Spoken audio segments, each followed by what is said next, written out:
Assalamualaikum warahmatullahi wabarakatuh. Coba bayangkan bagaimana kita bisa memahami satu kata hanya dalam hitungan detik. Atau bahkan bagaimana kita bisa langsung tahu perasaan seseorang hanya dari cara dia berbicara. Padahal, di balik satu kata yang kita ucapkan, ada proses luar biasa yang terjadi mulai dari otak, indera, sampai organ tubuh kita yang bekerja secara bersamaan. Nah, di video ini kita akan bahas 3 makalah dari mata kuliah Ilmu Al-Lugha An-Nafsi atau Psikolinguistik. Kita akan mengupas bagaimana manusia memperoleh bahasa, memahami makna, hingga menghasilkan ujaran, serta bagaimana bahasa berkaitan erat dengan pikiran dan kondisi psikologis kita. Jadi, kalau kalian penasaran bagaimana sebenarnya proses manusia bisa berbicara dan memahami bahasa, yuk simak penjelasan lengkapnya di video ini.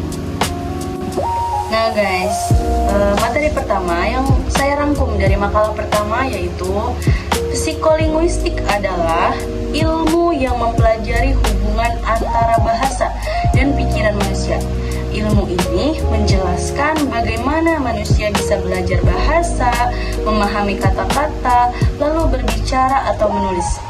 Contohnya, ketika kita mendengar kata buku, otak langsung memproses bunyi, mengingat arti kata itu, lalu memahami maksudnya. Jadi, saat kita berbicara atau mendengar, sebenarnya otak bekerja sangat cepat. Psikolinguistik juga membahas 3 hal utama, yaitu yang pertama, bagaimana manusia memperoleh bahasa, yang kedua, bagaimana manusia memahami bahasa, dan yang ketiga, bagaimana manusia menghasilkan bahasa. Oke, kita ulang lagi. Yang pertama itu memperoleh bahasa, yang kedua memahami bahasa, yang ketiga menghasilkan bahasa. Dalam pembelajaran bahasa, psikolinguistik penting karena setiap siswa memiliki kemampuan, motivasi, dan daya ingat yang berbeda. Ada siswa yang cepat menghafal kosakata, ada juga yang perlu pengulangan. Karena itu, guru harus memilih metode yang sesuai dengan kondisi siswa. Yang ketiga ada bergantung pada konteks. Kalimat yang bisa memiliki arti berbeda tergantung siapa yang mengucapkan dan dalam situasi apa. Misalnya, kata iya bisa berarti setuju, marah atau malas tergantung nada bicara dan ekspresi.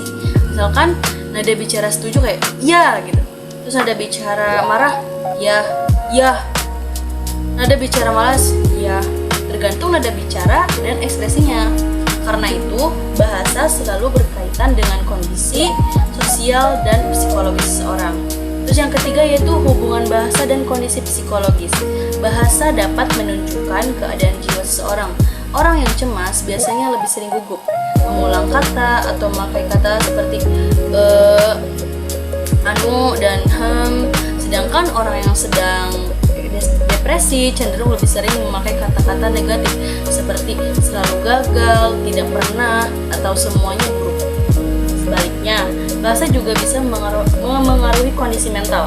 Jika seorang terbiasa berbicara dengan kata-kata positif, bersyukur dan lembut, maka pikirannya cenderung lebih tenang dan stresnya berkurang. Teori ini juga didukung oleh Lera Boroditsky yang menjelaskan bahwa bahasa dapat membentuk cara manusia memandang dunia. Nah, kesimpulannya dari yang makalah kedua yang karakteristik itu, jadi perilaku berbahasa manusia adalah perpaduan antara kemampuan bawaan dan pengalaman hidup.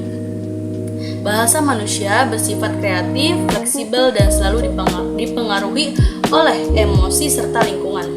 Nah, cara seorang berbicara bisa menjadi cermin dari isi pikirannya dan keadaan jiwanya. Lalu kita lanjut ke makalah yang ketiga. Bahasa bukan hanya sekedar kata-kata, tetapi juga melibatkan tubuh dan indera manusia. Dalam kajian psikolinguistik, proses berbahasa terdiri dari 2 hal utama, yaitu menghasilkan bahasa dan memahami bahasa. Pertama, dasar fisik. Dasar fisik bahasa. Dasar fisik bahasa adalah proses bagaimana bunyi bahasa dihasilkan digunakan oleh tubuh manusia. Untuk bisa berbicara, ada 4 sistem utama yang bekerja sama. Yang pertama adalah sistem pernapasan. Udara dari paru-paru menjadi sumber utama bunyi. Tanpa aliran udara, manusia tidak dapat berbicara. Lalu yang kedua adalah sistem fonasi. Sistem ini terjadi di pita suara. Jika pita suara bergetar, maka bunyi yang dihasilkan menjadi bunyi bersuara. Jika tidak bergetar, bunyinya menjadi bunyi tak bersuara. Fonasi juga menentukan tinggi rendahnya nada saat kita berbicara.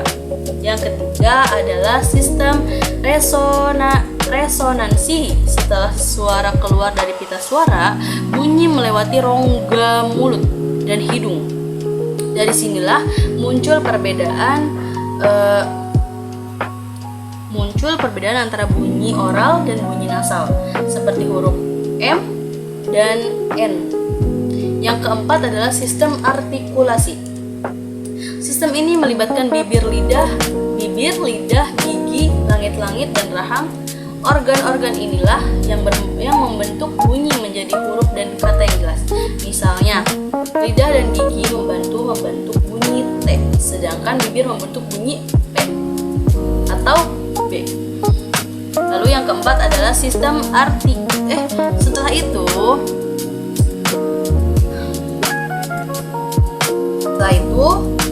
ada dasar indrawi bahasa, yaitu dasar indrawi bahasa berkaitan dengan bagaimana manusia menerima dan memahami bahasa melalui indera. Indera yang paling penting adalah pendengaran. Saat seseorang berbicara, telinga menangkap bunyi, lalu mengirimkannya ke otak. Otak kemudian mengenali suara, intonasi, dan makna dari kata-kata tersebut. Proses ini disebut resepsi bahasa. Selain pendengaran, penglihatan juga sangat penting. Mata membantu manusia membaca tulisan, memahami huruf, bahkan membaca gerakan bibir dan ekspresi wajah lawan bicara. Karena itu penglihatan berperan besar dalam memahami bahasa tulis maupun komunikasi non-verbal. Kesimpulannya dari makalah terakhir yaitu manusia dapat berbahasa karena adanya kerjasama antara organ tubuh dan indera. Organ bicara membantu menghasilkan bunyi, sedangkan telinga dan mata membantu memahami bahasa. Jadi berbicara dan memahami bahasa sebenarnya adalah proses yang sangat kompleks karena melibatkan tubuh, otak, dan indera secara bersamaan. Nah, itu saja yang bisa saya sampaikan dari rangkuman 3 makalah ini. Kurang dan lebihnya mohon maaf. Wabillahi taufiq wal hidayah. Wassalamualaikum warahmatullahi wabarakatuh.